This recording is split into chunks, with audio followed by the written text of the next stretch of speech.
Hey guys, this is Shaft, and welcome to StarCraft2Strategy.com, where we bring to you some of the best guides on the interwebs. And please check out the ones I wrote, because I wrote them. Thanks. Appreciate it. So, yeah, we are at, like I said, StarCraft2Strategy.com, and, well, we're going to be casting for this game. You know, 2 players, one of them is from StarCraft 2 Strategy, but if you don't know the team, you're not going to know who it is, because guess what? I'm not going to tell you. But co-casting with me today is my good friend, Diluted Spine. Howdy, Hey, man. Hey, man, what's going on?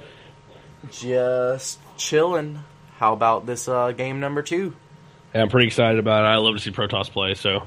Haha, I bet you do. This looks like it's going to be a Protoss versus Terran, so without any further ado, guys, we're going to go ahead and launch right on into this in 3, 2, 1.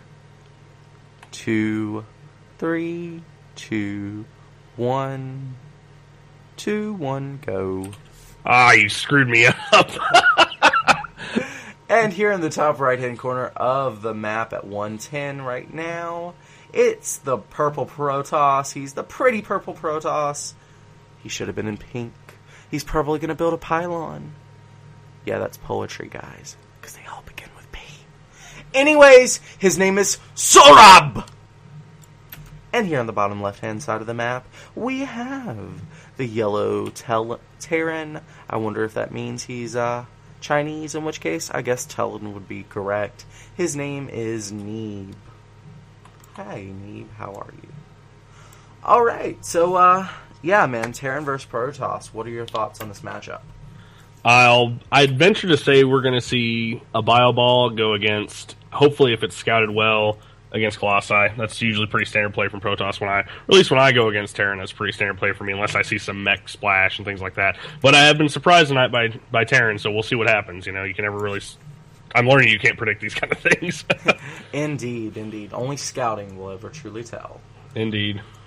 Well, looks like we do have a pretty early scout here with the probe. That's actually fairly standard for the matchup, but it's still good to get that early scout in.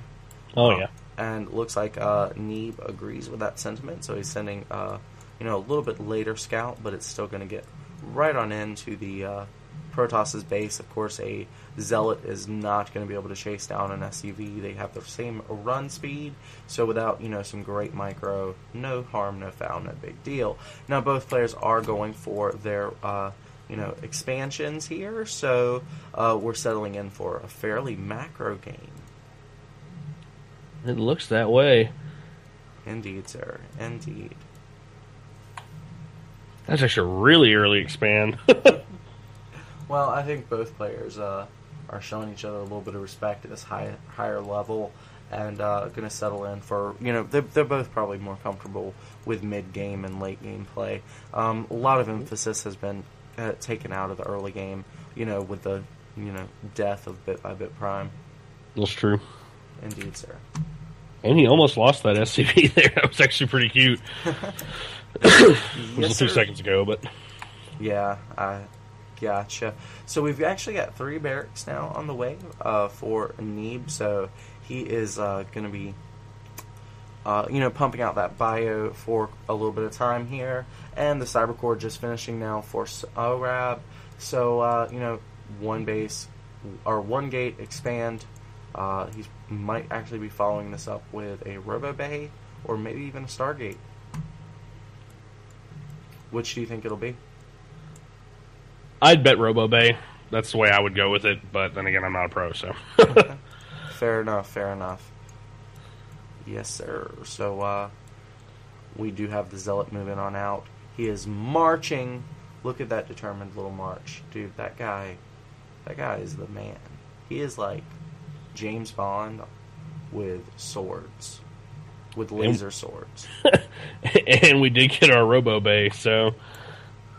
Indeed, sir, indeed. Now, we do have a tech lab building on one of the barracks as well, so we're going to be seeing some Marauders. I wonder if what's gonna be better, Immortals versus Marauders? What comes out on top? The Marauders are going to come out on top. Indeed, sir. So Looks like a stim pack coming as well for Neeb.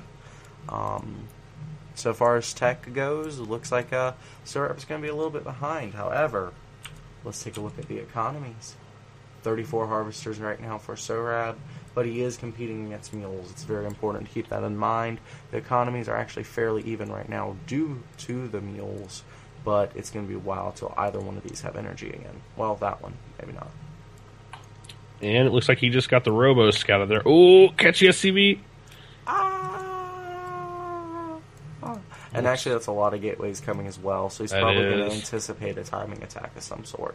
This scout is more than paid for itself. Now he's just trying to keep it alive so that he can see if these are canceled or not. I mean, if it is scouted, it's kind of pointless to continue with that path, but he may continue. We'll see. Now, stim pack about halfway done, also starting infantry upgrades for attack, and a factory on the way. Do you think this he'll actually be going for factory units, or is this just going to be to get a starport? I think it's going to be a starport, I imagine. Yeah. That's usually around this timing, that's what you're seeing. Drops kind of wreck Protoss. The Protoss units are kind of notoriously slow. They have to stay clumped together. Colossi, Immortals tend to lag behind a little bit. So when defending drops, it really spreads your army out, lets the Terran get their main army into position, and in generally wreck your army. Because if you do split it up, you're much, much weaker as a Protoss. I guess that's where cannons really come into play, and then High Templar in the late game. Yeah, I tend to find myself on the defensive when I play against Terran, so... Yeah. Actually, as a Zerg player, I find that defensive Protoss is what I have the hardest time against as well. And here we go. We actually look like we have a timing attack coming out here for Neeb, but the Observer scouts it and he moves it right on back. I was just about to bring that up. I actually wonder, if he saw that little glitter there. These guys are high-level players, so if they're playing on low settings, it would definitely be visible. You got a little chit-chat going on, too. Indeed, sir. Indeed. I guess Sohrab upset he was scared. Actually, it may have just been that, moving the army back forces him to move this warp prism back as well. Because, this warp prism looks like it was damaged at some point. And Sohrab actually supply blocked there for a moment. And he is getting some pylons in position in his mineral lines. Looks like cannons are going to be coming as well. However, Neeb has this army moving out again. He's going to float that factory, so yeah, it's definitely for starports here. And while he's getting the starport with reactor, he's getting the rest of his infantry in position. I love this play right now by Neeb. And we have thermal lance on the way. Yeah, he definitely saw that bio coming in. We have Plus on the way too, so this should be cute.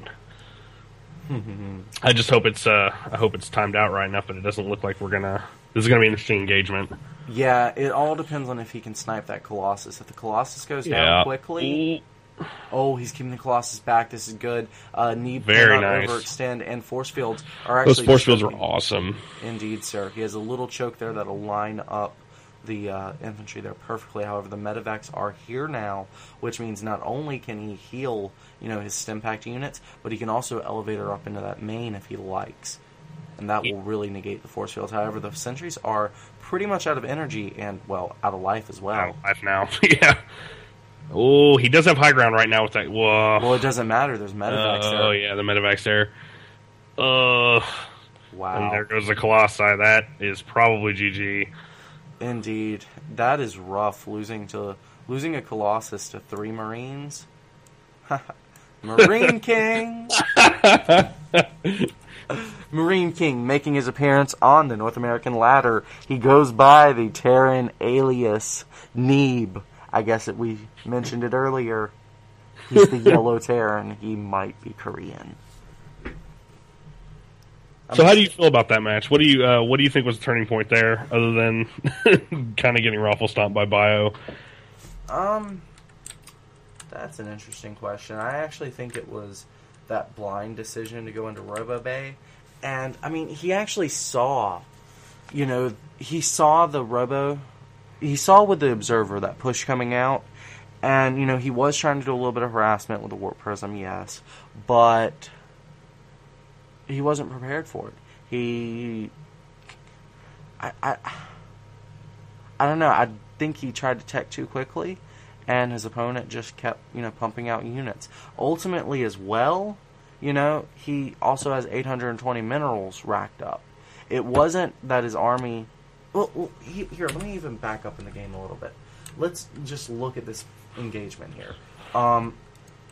There wasn't that much stuff there by the Protoss, whereas his opponent had, a huge army. Let's actually count the units right here, just before this engagement happens.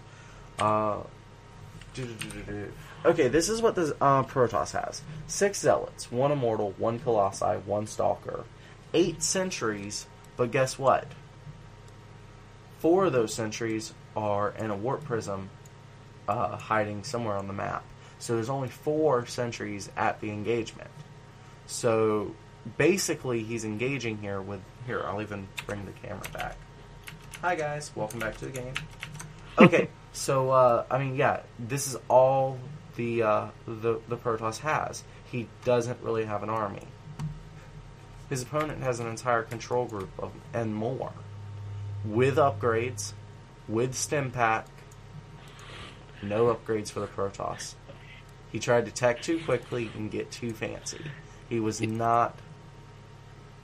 I wonder if that battle would have gone differently if he had those 4 Sentries there, though, because he would have had the force fields to kind of hold back a little bit more, and he could have microed his Colossi to keep him alive longer.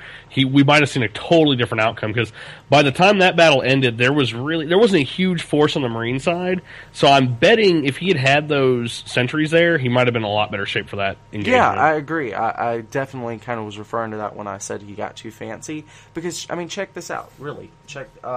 These 4 Sentries at this engagement would have definitely held out longer.